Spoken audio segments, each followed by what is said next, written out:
Hey everyone, welcome back to Tech Tutor. In this video we will discuss how to cancel ElevenLabs subscription. Let's dive in. First, open your browser and go to www.elevenlabs.io.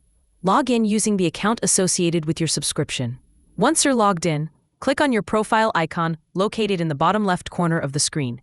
From the drop-down menu, select Subscription. On the subscription page, you'll see all the details related to your current plan. Next, click on Manage Subscription. This will take you to your billing settings. Then click Cancel Subscription. After that, click Proceed to continue with the cancellation. Follow the on-screen instructions to confirm your cancellation. Once it's done, your subscription will be successfully canceled. You should also receive a confirmation email from ElevenLabs.